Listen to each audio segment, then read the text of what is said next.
오늘 말씀은 창세기 3장 1절에서 9절 말씀, 영적 분별력이라는 제목으로 우리가 같이 말씀을 전하기로 원합니다. 이 본문은 우리가 많이 익히 들어왔던 그런 익숙한 그런 본문이죠. 주일학교 때부터 수없이 들어왔던 그런 본문입니다.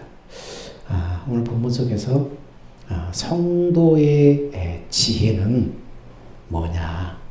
들어야 될 소리를 분별력 있게 잘 듣는 것이 진짜 지혜다라는 것을 우리는 발견하게 됩니다. 수없이 들려오는 소리 가운데서 우리가 들어야 될 소리도 있지만 듣지 말아야 될 소리도 있다는 것입니다. 진실된 소리가 있는가 하면 거짓된 소리가 있어요. 이걸 잘 분별해야 돼요. 또 어떤 말은 생명을 살리는 소리가 있는가 하면 생명을 죽이는 소리가 있어요. 사람을 죽이는 소리가 있어요. 어떤 말은 또 희망을 주는 소리이지만은 어떤 말은 들으면 실망에 우리를 빠뜨리는 소리가 있어요. 이 차이를 잘 여러분 구별을 해야 돼요. 사랑하는 소리가 있습니다. 미움과 증오를 일으키는 소리가 있어. 우리가 무심코 듣다 보면 분별하지 못하고 휩쓸리는 거예요. 이 소리를 잘 판별해야 돼. 무슨 소리냐? 살리는 소리냐? 죽이는 소리냐? 미움과 다툼을 일으키는 소리냐? 화해를 만드는 소리냐? 잘 구별해서 우리가 선택을 해야 됩니다. 신앙도 마찬가지예요. 세상에 들려오는 수많은 소리 중에서 생명을 살리는 하나님의 소리가 있는가 하면은 우리를 멸망케 하는 마귀가 유혹하는 소리도 있다는 거예요. 영적 분별력이 필요한 거예요. 아무런 생각 없이 들으면은 우리는 유혹에 넘어가고 만다는 것입니다. 오늘 말씀에 아담과 하와는 들어야 될 소리를 바로 듣지 못해서 에덴의 모든 축복을 빼앗기고 말았어요. 일찍이 에덴 동산에선 세 가지 소리가 있었습니다. 첫 번째, 유혹하는 마귀의 소리가 있었어요. 두 번째는 믿음을 잃어버린 하와의 소리가 있었어요. 그리고 아담을 부르시는 하나님의 소리가 있었어요. 마귀의 소리, 믿음을 잃어버린 하와의 소리, 그리고 애타게 찾으시는 하나님의 소리. 이 세 가지 소리가 있었다는 거예요. 이 소리는 에덴에서만 들려오는 것이 아니라 오늘 우리가 살고 있는 이 시대에도 끊임없이 지금 우리에게 들려오고 있다는 거예요. 그러므로 우리는 어떤 소리를 들으며 살아야 하는지 영적인 분별력이 필요하다는 것입니다. 에덴에서 들려오는 소리 중에서 마귀가 하와를 유혹하는 소리를 잘 분별해야 됩니다. 창세기 3장 4절에 보니까 뱀이 여자에게 이르되 너희가 결코 죽지 않으리라. 너희가 그것을 먹는 날에는 눈이 밝아져서 하나님과 같이 되어서 선악을 알 줄 하나님이 아심이니라. 그래서 못 먹게 한다. 마귀가 유혹하는 소리지. 이 시대에도 마귀 소리는 끊임없이 들려오고 있습니다. 3장 1절에 보니까 뱀이 여호와 하나님이 지으신 들짐승 중에 가장 간교하니라. 뱀이 여자에게 물어 이르되 하나님이 참으로 너에게 모든 동산나무의 열매를 먹지 말라고 하시더냐? 뱀이 가장 간교하다. 이 말 속에는 무슨 뜻이 있을까요? 하와를 시험에 빠뜨리고 하나님과 관계를 끌어놓으려는 이 마귀의 소리인데 마귀가 뱀을 통해서 그렇게 역사하는데 이 뱀이 간교했다. 그 말은 뭡니까? 그냥 야 이거 먹으면 눈이 밝아져 이렇게 말하지 않았다는 거예요. 교묘하게 유혹했다는 말입니다. 이 소리는 이 시대에도 우리가 끊임없이 들려오는데 이 유혹의 소리를 들으면은 여러분 영혼이 죽고 육신의 축복이 여러분 파괴되는 거예요. 마귀는 때로는 천사처럼 다가와요. 그리고 때로는 가까운 친구처럼 다가와서 유혹하는 것입니다. 하와를 유혹할 때 마귀가 뱀을 통해서 마귀가 역사할 때 어떻게 했겠어요? 함께 오랫동안 사귀었을 거예요. 그래서 경계선을 허물 수 있도록 친구처럼 함께 친밀해지게끔 그렇게 사귀면서 은근하게 선악과를 자꾸 주목하도록 자꾸 유혹을 했을 것입니다. 처음부터 대놓고 선악과 따먹으라고 하지 않았을 거예요. 익숙하게 하와 곁에서 뱀이 이렇게 친구처럼 사귀면서 선악과를 바라보게 유혹했을 거라는 거예요. 그리고 따먹으라고 하지 않고 따먹을 수밖에 없도록 상황을 만들고 유혹했을 거라는 거예요. 그래서 뭐예요? 뱀이 간교한 자다. 이렇게 표현을 하고 있는 것입니다. 그 간교하다는 말 속에 이런 의미들이 포함되어 있는 거예요. 하와는 마귀를 친구인 줄 착각을 하고 5가지 유혹에 빠져들었습니다. 첫 번째는 하와가 범죄해서 이 사단의 유혹의 소리를 듣고 범죄해서 이렇게 유혹에 빠져들어서 범죄하는 것은 뭐냐? 5가지 유혹인데 첫 번째는 사귀지 말아야 할 것을 사귀었다는 거예요. 뱀이 늘 옆에 와서 이렇게 친구처럼 옆에 곁에 말을 걸고 계속해서 친밀하게 했겠지. 그래서 어느덧 자꾸 한 번 보고 두 번 보고 세 번 보다 보니까 익숙해지고 친구처럼 되었겠지. 사귀지 말아야 될 것을 사귀었다. 여러분, 사귐이 그래서 중요한 거예요. 사람도요, 누구를 가까이 하느냐에 따라서 영향을 받게 되어 있어요. 내가 아무리 조심해도 자꾸 어떤 사람을 가까이 하다 보면 그 사람의 말과 행동과 이런 걸 통해서 영향을 받게 되어 있어요. 믿음의 사람들을 가까이 하면 성경적인 그런 가치관 속에서 그런 생각이 나오는데 안 믿는 친구들하고 자꾸 얘기하다 보면 세상 얘기가 자꾸 나오고 세상의 가치관이 자꾸 들어와는 거예요. 그 영향을 받게 돼 있는 거예요. 오히려 그들을 전도해야 되는데 오히려 내가 안 믿는 친구들하고 같이 올리다 보니까 영향을 받아서 믿음의 가치관이 아니라 세상의 가치관 쪽이 자꾸 기울어져 가는 거예요. 그래서 누구를 사귀느냐가 중요한 거예요. 근데 하와는 사귀지 말아야 할 것을 사귀었다. 두 번째는 뭡니까? 보지 말아야 될 것을 봤다는 것입니다. 하와는 바라보지 말아야 될 선악과를 자꾸 바라보게 된 거예요. 사람은 뭡니까? 자꾸 보게 되면 결국은 넘어가는 거예요. 인터넷 쇼핑몰 보세요. 처음에 TV 쇼핑몰 한번 싹 나고 괜찮은데 계속 듣다 보면 어떻습니까? 한 번 보고 두 번 보다 보면 사고 싶은 욕망이 생기는 거예요. 그리고 안 사면 내가 손해볼 것 같은 그런 마음이 자꾸 드는 거예요. 자꾸 보다 보면. 그래서 인터넷 쇼핑몰에 방송이 끝나기 전까지 그냥 빨리 사야 될 것 같은 조급한 마음을 주시는 거예요. 주는 거예요. 그래서 보지 말아야 될 것을 봄으로 유혹에 넘어갔다. 세 번째는 뭡니까? 듣지 말아야 될 소리를 들었다는 거예요. 하와는 마귀가 유혹하는 소리를 들었어요. 유혹하는 소리를 듣다 보니까 어떻게 설득을 당하게 돼 있어요. 여러분 쇼핑몰을 내가 쇼핑몰을 예를 많이 드는데 쇼핑몰을 쭉 보다 보면 거기서 막 물건을 선전하잖아요. 그걸 딱 보고 있으면 어떻게 해요? 거기 딱 앉아서 그거 뭔가 하고 딱 저게 뭐지 하고 딱 보자고 딱 자세를 잡고 앉아 있으면 뭐 하는 거예요? 너희가 한번 나를 설득해 봐라. 그런 거하고 똑같은 거예요.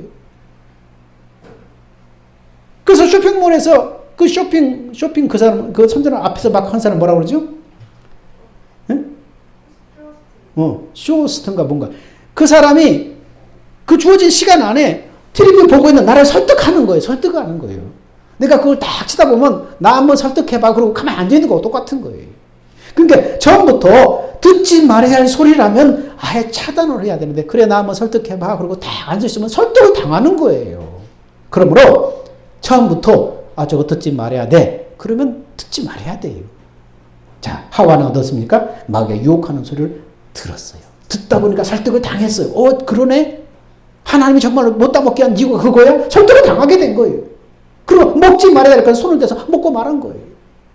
5가지입니다. 사귀지 말아야 될 것을 사귄 거예요. 보지 말아야 될 것을 본 거예요. 듣지 말아야 될 소리를 들은 거예요. 먹지 말아야 될 것을 먹은 거예요. 만지지 말아야 될 것을 만진 거예요. 이 5가지 유혹을 통해서 하와는 넘어지고 마는 거예요.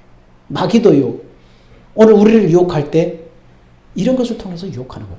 보는 거, 듣는 거, 맛보는 거, 만지는 거 이런 걸 통해서 여러분 우리를 유혹하는 거예요. 보고 듣고 이목구비 이것을 통해서 다 들어오는 거예요. 유혹을 들어오는 거예요. 이 5가지 유혹에 빠진 결과 아담과 하와는 그 복된 에덴 동산에서 쫓겨나고 말았어요. 이 유혹은 이 시대에도 끊임없이 우리에게 찾아오고 있음을 알아야 됩니다. 마귀가 유혹하는 목적이 뭡니까? 하나님과의 우리의 관계를 파괴시키려고 하는 거예요. 관계를 파괴하려고 사단이 유혹하는 게 다른 이유가 없어요. 우리가 기도할 때 우리가 어떤 성경 말씀을 인용했죠? 도적이 오는 것은 도적질하고 죽이고 멸망시키려는 것뿐이요. 이거 외에는 없다는 거예요.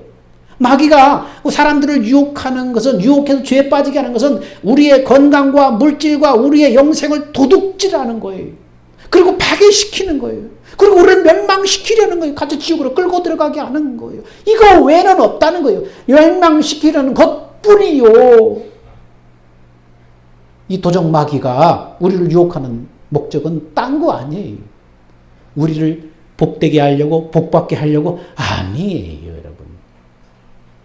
점쟁이한테 찾아가서 점치고 무당한테 찾아가서 점치고 마귀가 무당을 통해서 우리 인생을 화를 면하고 복을 받게 하려고 그럴까요? 아니에요. 결국은 도적질하고 죽이고 멸망시키려는 것 뿐이에요. 그 외에는 없다는 거예요. 예수님이 온 것은 그런데 나로 하여금 영생을 얻게 하고 우리의 삶을 복되게 하려는 것이라. 생명을 얻게 하고 더 풍성히 얻게 하려는 것이라. 이 생명을 구원을 받게 하고 우리의 삶을 복되게 하려고 예수님이 오셨다는 거예요. 마귀 온 목적과 예수님이 오신 목적이 너무나 차이가 나는 거예요.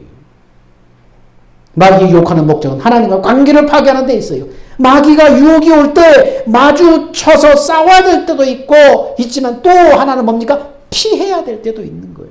피해야 될 때도 있는 거예요. 여러분, 이 오물이 있을 때 그 오물에 묻지 않는 비결은 뭡니까? 피하는 거예요. 유혹의 자리에 오래 머물다 보면 자신도 모르는 사이에 물들어가고 결국은 동화되기 때문에 피하라는 거예요. 싸워야 될 때도 있지만 때로는 피해야 된다는 거예요. 그러므로 여러분의 주변 환경을 잘 보세요. 여러분이 머물고 있는, 여러분과 관계를 맺고 있는 사람들이, 그런 환경이 유혹의 자리인가? 아니면 죄의 자리는 아닌가? 그렇다면 유혹의 자리나 죄의 자리, 하나님과 멀어지게 하는 자리라면 어떻습니까? 그 자리를 빨리 피하는 것이 유혹을 이기는 비결이에요. 유혹을 이기는 비결은 피하는 것입니다. 두 번째, 유혹의 소리는 그럼 언제 들려오는가? 3절에 보니까 동산 중앙에 있는 나무 열매는 하나님의 말씀에 너희는 먹지도 말고 만지지도 말라 너희가 죽을까 하노라 하셨느니라. 자, 유혹의 소리는 언제 들려오냐? 하나님은 선악과를 먹으면 죽을까 하노라 그렇게 하지 않았어요. 반드시 죽으리라 그렇게 했어요. 왜 신앙이 약해졌냐면은 하나님의 말씀을 확신하지 못할 때 신앙이 흔들리고 약해지고 유혹에 약한 거예요. 하나님의 말씀에 확신하지 못할 때. 하와는 어떻습니까? 언제 하나님이 죽을까 하노라 했어요? 반드시 죽으리라. 네가 먹는 날에는 반드시 죽으라 했는데 하와는 그 말씀을 확신하지 못하고 뭐라고 말합니까? 먹으면 죽을까 하노라. 하나님이 그러셨다. 그렇습니다. 진리는 확신이에요. 그런데 하와가 죽을까 하노라 이 불확신으로 대답할 때 마귀가 옳다 됐다고 더 가까이 접근해서 계속해서 연타를 나는 거예요. 결코 죽지 않는다. 네가 먹는다. 네 눈이 밝아진다. 나중에 네가 하나님처럼 될까 봐 그런다. 계속해서 사면타를 가서 날리는 거예요. 약점을 보이니까 확신하지 못하니까 그 확신하지 못한 그 흔들리는 그 마음을 파고들어서 계속해서 말하는 거예요. 아니야. 그게 아니야. 안 죽어. 너 먹는 나라 오히려 네 눈이 밝아져. 나중에 네가 하나님처럼 돼. 세 가지 연속해서 유혹을 하는 것입니다. 그러니까 하와가 넘어지고 말았어요. 여러분 어떻게 피조물이 하나님같이 되기를 원하겠습니까? 사람의 유혹에 빠지면 그렇게 분별력이 없어지는 거예요. 하와는 어떻습니까? 유혹이 그래 넘어지고 만 거예요. 분별력을 잃어버리니까 유혹에 넘어지고 만 거예요. 마귀는 불확신한 신앙을 통해서 유혹하고 있다는 것을 깨달아야 됩니다. 그러므로 확신 있는 믿음 생활을 해야 돼요. 코로나 때문에 우리가 예배도 그냥 비대면 예배로 드리고 주일 예배 한 번만 드리고 그러니까 믿음이 안일해져, 약해져, 타협해, 편법으로 드려. 이건 뭡니까? 이런 생활을 하고 있으면 마귀의 밥이 되는 거예요. 마귀가 하와가 확신 있는 믿음이 아니라 흔들리는 믿음 가지고 있으니까 계속해서 파고들었잖아. 결코 안 죽어. 반드시 죽는다. 하나님이 그랬는데 마귀는 어떻습니까? 결코 안 죽어. 얼마나 반드시 죽는다는데 결코 안 죽는다고 그러니까 얼마나 안심이 되겠어요. 결코 안 죽고 먹으면 오히려 눈이 밝아져. 나중에 하나님처럼 돼. 계속해서 연타를 날리니까 하와가 유혹에 넘어지고 말았잖아요. 코로나 때문에 믿음 생활 안일해지고 또한 편법으로 드리고 약해지고 대충 드리고 그럼 어떻습니까? 약점 보이는 거예요. 마귀가 유혹하기 딱 좋은 환경이에요. 여러분 이럴 때일수록 확신 있는 믿음으로 하나님 편에 바로 서기를 축원합니다. 굳게 서야 돼요. 두 번째 마귀가 하와를 유혹하는 소리를 잘 분별해야 되고 두 번째는 뭡니까? 믿음을 떠난 하와의 소리를 잘 분별해야 돼요. 첫 번째는 마귀 유혹하는 소리 이걸 잘 분별해야 돼요. 두 번째는 믿음을 떠난 하와의 소리도 잘 분별해야 돼요. 여러분 마귀가 뿔 달리고 그냥 이렇게 내가 마귀다 이렇게 다가오는 게 아니에요. 아까 뱀을 통해서 마귀가 유혹했듯이 주변에 있는 사람들을 통해서 그렇게 소리로 들려오면 되니까 유혹 안 되니까요. 믿음을 떠난 하와의 소리를 잘 분별해야 됩니다. 3장 6절에 보니까 여자가 그 나무를 본즉 먹음직도 하고 보암직도 하고 지혜롭게 할 만큼 탐스럽기도 한지라 여자가 그 열매를 따먹고 자기와 함께 있는 남편에게도 주매 그도 먹은지라. 본즉 먹음직하고 나무를 본즉 먹음직하고 이 뭡니까? 육신의 정욕이에요. 그 다음에 보니까 보암직하고 안목의 정욕이에요. 지혜롭게 할 만큼 탐스러운지라. 이생의 자랑이에요. 육신의 정욕과 안목의 정욕과 이생의 자랑 다 들어가 있어요. 하와는 이미 지금 어떤 상태예요? 분별력을 잃어버린 믿음을 상실한 상태예요. 지금 하와는 유혹에 빠져서 영적 분별력을 잃어버렸어요. 그러므로 하와의 소리는 어떤 소리? 육신의 소리예요. 사람의 소리예요. 아무리 사랑하는 사람일지라도 이 소리를 들으면 죽는 거예요. 그런데 아담은 네 믿음을 떠난 하와의 소리를 듣고 말았어요. 성도는요, 믿음을 떠난 자의 소리를 주의해야 돼요. 믿음 없는 자나 이미 믿음을 떠난 자의 소리를 주의해야 돼요. 때로는 그것이 가족일 수도 있어요. 가까운 아내일 수도 있어요. 가장 믿었던 친구일 수도 있어요. 그 사람들을 통해서 여러분 유혹한다는 거예요. 믿음 떠난 자의 소리를 여러분 주의해야 됩니다. 저건 멀리 있는 게 아니에요. 여러분 정치인들이나 경제인들이 치명적으로 무너질 때가 언제입니까? 가장 믿었던 기사, 보좌관들, 비서, 가장 가까이 있는 사람들로부터 어떻습니까? 무너지는 통로가 되는 것을 보게 되잖아요. 무슨 비리 어떤 걸 통해서 그냥 와장창 무너져 버리잖아요. 아담도 가장 가까이 있는 하와의 소리에 신앙이 무너지고 말았어요. 듣지 말아야 될 소리를 들은 거예요. 믿음 떠난 자의 소리를 들은 거예요. 그래서 같이 무너지고 같이 망하고 만 거예요. 분별력이 없는 거예요. 왜? 가까운 사람이기 때문에 믿어버린 거예요. 분별하지 못하고. 영에 속한 사람은 육의 소리를 들을 때 그럼 어떻게 반응해야 되는가? 세 가지를 끊어야 됩니다. 그 사람이 영에 속하지 않고 육에 속하고 분별력을 이미 잃어버린 상태고 믿음 없는 상태라면 세 가지를 분별해야 돼요. 세 가지를 잘 끊어야 돼요. 첫 번째는 인정을 끊어야 돼요. 주님이 십자가 사건을 말씀하실 때 베드로가 뭐라고 말합니까? 예수님의 옷자락을 잡으면 아닙니다. 예수님 우리가 지키겠습니다. 절대로 주님을 십자가에 죽게 내버려두지 않겠습니다. 이건 하나님의 뜻도 아니었고 섭리도 아니었어요. 그러다 주님은 그 말을 듣고 뭐라고 말합니까? 베드로야 고맙다. 네가 의리 지키는구나. 이렇게 말하지 않았어요. 사단아 물러가라. 너는 나를 넘어지게 하는 자로다.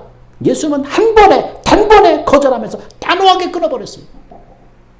여러분 사람의 소리, 믿음 떠난 믿음 없는 사람의 소리, 거기에 대해서 어떻습니까? 인정이라는 것을 끌고 나를 유혹할 때 단호하게 분별해서 끊어야 돼요. 이건 아니다 싶으면 딱 끊어야 돼. 정에 끌려서는 안 되는 거예요. 사도행전 20장에 보니까 성도들이 예루살렘으로 가는 바울을 말립니다. 예루살렘에 가면은 핍박이 기다린다고 하는데 가지 말라고 울며 불며 붙잡을 때 바울이 뭐라고 말합니까? 너희가 어찌하여 울어서 내 마음을 약하게 하느냐? 나는 예루살렘에 가서 결박뿐만 아니라 죽을 것도 각오했다. 인정을 끊어버렸어요. 의리를 끊어버리고 사명을 따라갔어요. 신앙은 이렇게 분명해야 돼요. 정에 매여서 의리에 매여서 여러분 끌려가면 넘어지는 거예요. 그러면 영의 사람은 육에 속한 소리 들을 때 이 세 가지를 잘 분별해서 끊어버려야 돼.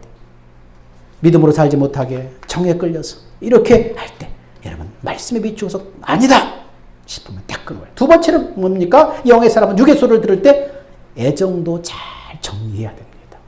사무엘상 6장 12절에 보니까 법궤를 수레에다 메고 베스메스로 가는 이 암소를 보세요.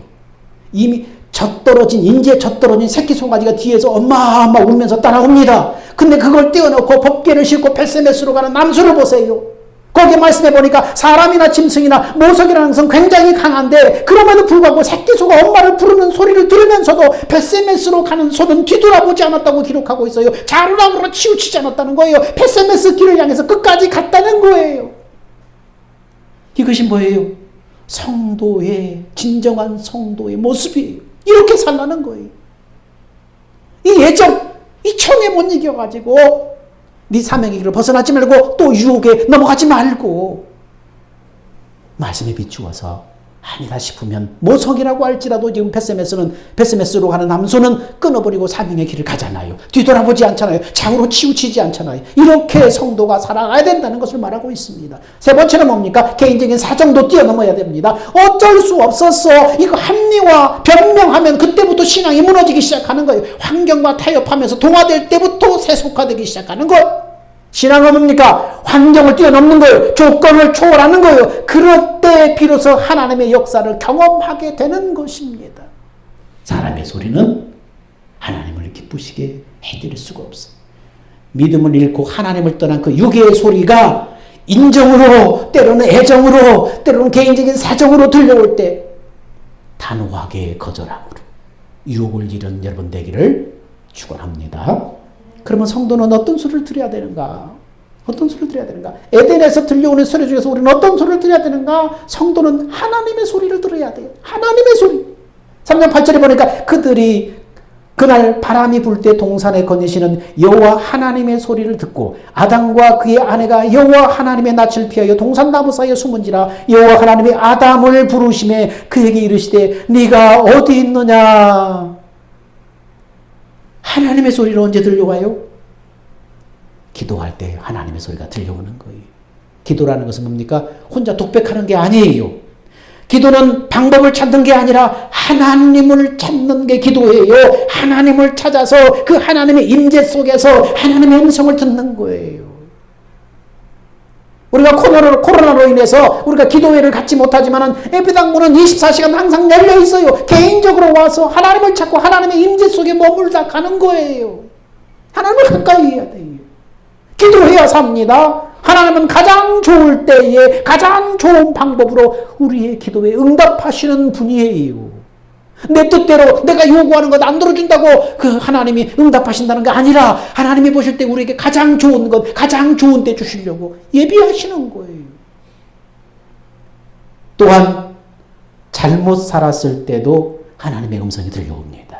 9절에 아담이 범죄하고 에덴 동산 나무 뒤에 숨었을 때 하나님이 뭐라고 했어요? 아담아 어디 있느냐? 하나님이 부르십니다. 잘못된 길을 가고 있을 때 잘못 살 때에도 하나님의 음성은 양심을 통해서 계속해서 들려오는 거예요. 아담아 어디 있느냐? 네가 어디 있느냐? 그때 아담처럼 하나님 얼굴을 피하지 말고 변명하지 말고 하나님 앞에 나와서 잘못됐다고 토설하고 고백하는 거예요. 그래야 사는 거예요. 이것이 사는 길이에요. 잘못 살았을 때도 끊임없이 하나님 우리에게 말씀합니다. 돌아와라. 돌아와라. 세 번째는 우리가 충성할 때도 하나님은 말씀하세요. 평안한 마음으로 말씀하십니다. 때로는 기쁨과 위로로 우리에게 말씀하십니다. 주님의 음성이 그렇게 오시는 거예요. 주일 아침이면 우리가 각자 달란트대로 곳곳에서 봉사로 섬기다 보면 육신이 피곤하지만 마음은 어떻습니까? 평화롭고 기쁘고 즐거운 그런 마음으로 하나님 우리에게 응답하시는 거예요. 예수 이름으로 이웃을 섬기고 사랑할 때 모든 피곤함과 수고로움이 다 사라지면서 우리 마음속에 평안과 기쁨과 위로로 하나님이 응답하시는 거예요. 이 마음으로 하나님이 응답하시는 이렇게 말씀하시는 거예요. 세상 일은 지치는데 주일을 하고 나면 마음이 행복하고 뿌듯합니다. 하나님이 주시는 은혜인 거예요. 하나님의 마음으로 그렇게 말씀하시는 거예요. 그래서 고린도전서 15장 58절에 내 사랑하는 형제들아 견고하며 흔들리지 말며 항상 주의 일에 힘쓰는 자들이 되라. 어떤 일에 흔들리지 말라는 거예요? 어떤 일에 견고하라는 거예요? 항상 주의 일을 하는데 견고하고 흔들리지 말아라. 이는 너희 수고가 주 안에서 헛되지 않은 줄 알미라. 수고한 대로 일한 대로 하나님은 갚아주셔요. 수고한 대로 일한 대로 하나님은 갚아주시겠다고 그러는 거예요. 내가 속히 오리하라. 너에게 각 사람에게 줄 상이 있다. 주님 빨리 오시고 싶어요. 우리가 수고한 대로 일한 대로 우리에게 갚아주시려고. 그러면 하나님의 음성은 어떤 방법으로 우리에게 들려오는가?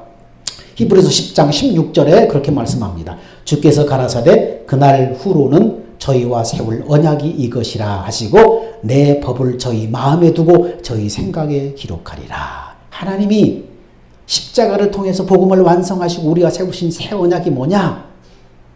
말씀에 기록된 주님의 마음을 우리한테 주시고 그리고 그 마음에서 생각에다 말씀한다는 거예요. 하나님의 마음을 먼저 주시고 우리의 생각을 통해서 말씀하신다. 그러니까 우리 마음과 생각을 잘 주목해야 돼요. 하나님 응답이 어떻게 오는가 다 내 얘기만 하나님 앞에 그냥 한 시간 내내 쏟아놓지 말고 많이 듣는 시간을 가져야 돼요. 하나님은 하나님의 음성은 말씀을 통해서 들려옵니다. 어려운 일이나 좋은 일이 있을 때 하나님은 말씀이 생각나게 하시는 거예요. 그래서 생각을 여러분 주목해야 돼요. 우리가 묵상할 때 그냥 머릿속으로 막 어떤 그걸 그냥 이 문법적으로 막 분석하려고 하지 말고 하나님한테 성령께 물어보세요. 우리 안에 성령이 교사로 지금 선생님으로 우리 안에 와 계신다고 그랬잖아요. 성령 하나님께 물어보고 다음에 그 다음에 어떻게 뭘 주목해야 돼? 그때 떠오른 생각이 뭔가 하고 생각을 주목해야지 하나님 말씀하시지. 자꾸 머리로 그냥 분석하려고 하지 말고. 자, 하나님은 말씀을 통해서 생각나게 하시요. 예수님의 제자 베드로는 예수님을 3번씩이나 부인하다가 닭울음 소리에 뭐가 생각났어요? 주님의 말씀이 생각나서 통곡하고 회개했다고 그랬어요. 닭울음 소리에 뭐가 생각나? 주의 말씀이 딱 생각이 났어요. 요나는 어떻습니까? 풍랑 속에서 주의 말씀이 생각이 나서 물고기 뱃속에서 회개했다고 그랬어요. 유명한 설교자 스펄전이 그랬습니다. 죄 가운데 고민하던 청년 스펄전이 어느 날 교회 가다가 눈비 바람 때문에 너무 심해서 그래서 가다가 중간에 이름 없는 어떤 시골교회에 들어갔어요. 근데 그날따라 또 눈비 바람이 불어가지고 목사님이 또 못 나오셨네. 그러니까 대타로 어느 평신도가 이 강대상에 올라가서 말씀을 전하는데 얼마나 유창하게 전하겠어요. 성경 말씀을 인용해서 딱 한마디 전했어요. 한마디 전하고 설명을 했어요. 모든 백성아 나를 앙망하라, 나를 바라보라고 하나님이 말씀하셨다. 그 성경 말씀 한마디에 스펄전은 순간적으로 넘어지고 말았어요. 회심하고 말았어요. 변화되고 말았어요. 하나님의 빛이 임하면서 그는 변화되고 말았어요. 한마디에. 뭐요? 말씀을 통해서 하나님이 말씀하신다는 거예요. 말씀을 딱 듣는 순간 뇌리에 성령이 역사하니까 그냥 그 말씀에 뒤집어져 버리는 거예요. 어거스틴은 유명한 그 위대한 성자 어거스틴도 그랬어요. 어거스틴은 젊은 날 죄 가운데서 얼마나 방황을 했던지 어느 날 어린이들이 놀이터에서 놀면서 들고 읽어라 어떤 동요를 막 그렇게 노랫소리를 그 합창하는 소리를 듣고 들어가서 집에 들어가서 자기도 성경을 들고 펼쳤는데 넘어서 13절 말씀을 딱 펼친 거야.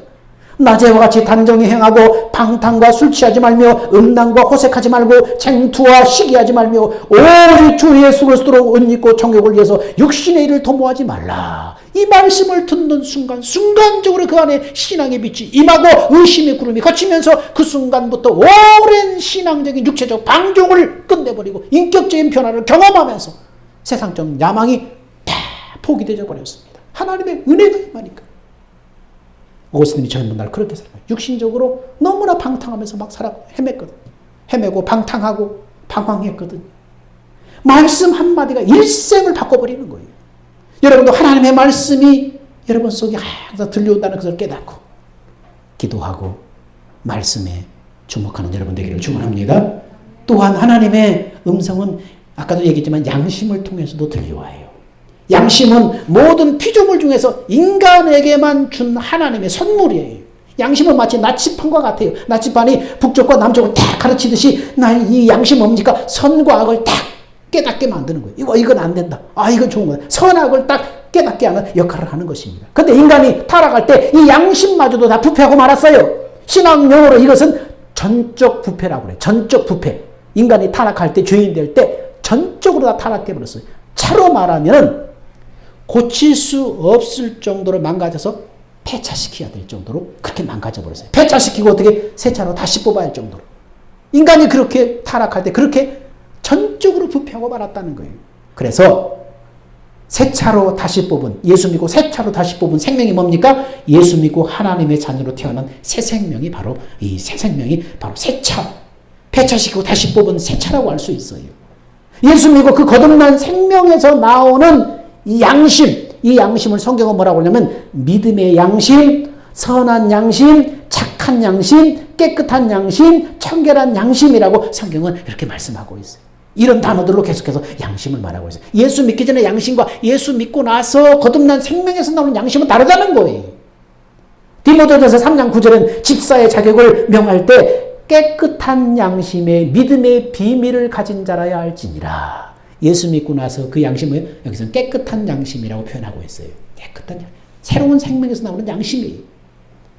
바울은 고린도후서 4장 2절에 나는 하나님과 사람에 대해서 내 양심에 부끄럽지 않게 행했다. 내 양심은 육신의 양심을 말하는 게 아니에요. 거듭난 생명에서 나오는 이 양심에 따라서 부끄럽지 않게 했다. 믿음의 양심을 말하는 거예요. 신앙생활은 그래서 양심과 믿음, 이 새 두 날개와 같아서 한쪽 날개 부러지면 이 떨어지는 거예요. 믿음은 신앙이라고 하면 양심은 삶을 말하는 거예요. 신앙과 삶이 수레의 두 바퀴처럼 이렇게 균형되게 굴러가야 되는 거예요. 믿음으로 산다고 하면서 양심을 버리면 그 사람의 믿음은 파괴되는 거예요. 그래서 정치를 하든 사업을 하든 어떻습니까? 믿음과 양심 함께 굴러가야만 그 사람은 바로 대성할 수가 있는 것입니다. 성령은 또한 성령을 통해서 하나님의 음성을 들려주시는데 계시록에 나오는 7교회를 통해서 귀 있는 자는 성령이 교회들에게 하시는 말씀을 들을지어다. 이렇게 말씀하시죠. 무슨 말입니까? 성령이 어떻게 말씀해요? 성령은 우리에게 감동된 마음을 주신, 성령이 우리에게 감동된 마음을 주셔서 말씀하는 거예요. 감동된 마음을 주실 때 환경과 타협하지 말고 여러분 순종해야 돼요. 하나님의 어떤 감동된 마음을 주셔서 성령이 말씀하는 거예요. 성령은 기뻐도 하지만은 탄식도 하셔요. 우리가 잘못된 길을 갈 때 성령은 탄식하는 이 슬픈 마음을 주시고 어떨 때는 막 기쁜 마음을 주시고 성령의 감동된 마음을 주시는 거예요. 성령의 감동된 마음 속에서 들려주는 세미한 소리에 민감하게 듣고 반응하는 것이 뭡니까? 이게 복이에요. 이 순종의 복이에요. 축복이에요. 이 복된 사람이에요. 여러분, 오늘 우리는 분별력이 필요한 시대에 살고 있습니다. 영적 생활은 더 그렇습니다. 에덴 동산에 들려오는 3가지 소리는 지금 우리가 살고 있는 이 세상에서도 끊임없이 환경과 사람을 통해서 들려옵니다. 여러분 지금 어떤 소리를 듣고 살아가고 있는가? 곰곰이 한번 돌아보십시오. 나는 마귀가 유혹하는 소리에 하와처럼 빠져있지는 않는가? 이걸 분별하지 못하고 그냥 끌려가고 있지는 않는가? 또는 믿음이 무너져버린 육신의 소리에 신앙이 무너져가고 있지는 않는가? 같이 동화되어 가고 있지는 않는가? 아니면 나는 하나님의 소리에 귀를 기울이며 순종하고 있는가? 여러분, 영적 분별력이 필요한 시대에 살고 있습니다. 마귀 유혹의 소리, 육신의 소리를 거절하고 하나님의 소리에 귀를 기울이는 영적 분별력 있는 복된 여러분이 다 되시기를 주 이름으로 축원합니다. 기도합니다. 사랑과 은혜가 많으신 아버지 하나님 감사합니다. 이 시대는 분별력이 필요한 시대입니다. 마귀는 우리 주변의 천사처럼 친구처럼 우리 주변의 사람들을 통해서 우리에게 역사하는데 하나님, 하와가 뱀을 통해 역사하는 사단의 소리에 유혹에 넘어갔습니다. 아담은 믿음이 무너져버린 하와의 소리를 듣고 무너져버렸습니다. 하나님은 그런 무너져버린 아담과 하와를 찾으시면서 아담아 네가 어디 있느냐고 찾으셨습니다. 하나님, 우리는 누구의 소리를 듣고 이 땅을 살아가야 됩니까? 마귀의 유혹의 소리, 육신의 소리를 거절하고 하나님의 소리에 귀를 기울이는 영적 분별력이 있는 복된 사람들이 다 되게 하여 주옵소서. 그래서 우리도 에덴의 축복이 우리의 순종을 통해서 우리의 가정과 일터와 삶 속에서 흘러 넘치도록 은혜 주옵소서. 생명 되신 예수님의 이름으로 기도하옵나이다. 아멘. 기리 마셔서 주님 다시 오실 때까지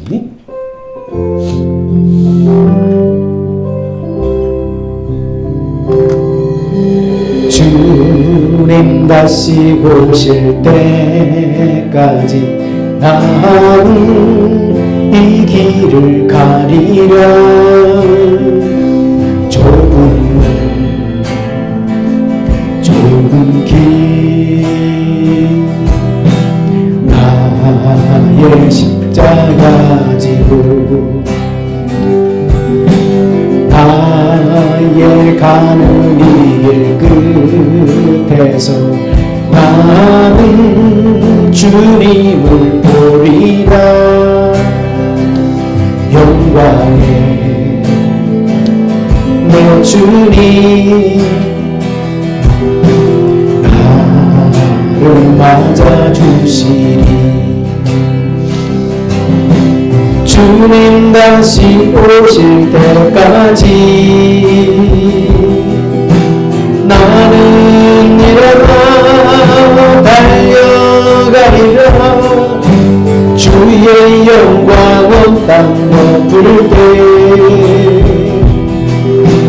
나는 일어나 너로 내 사모하는 주의 길 온 세상 구주시로 내 사모하는 주의 길 영광의 왕이시라. 이제는 우리 주 예수 그리스도의 은혜와 독생자를 세상에 보내주신 하나님의 그 놀라우신 사랑과 우리 안에 계신 성령님의 교통하심과 인도하심이 이 어지러운 이 시대에 마귀의 소리, 믿음 떠난 자의 소리, 하나님의 소리를 잘 분별해서 거절할 건 거절하고 순종할 건 순종할 수 있는 복된 사람이 되기를 원하는, 영적 분별력 있는 사람이 되기를 원하는 사랑하는 성도들의 그 믿음과 결단 위에 이제부터 영원 무궁토록 함께 있을지어다. 아멘.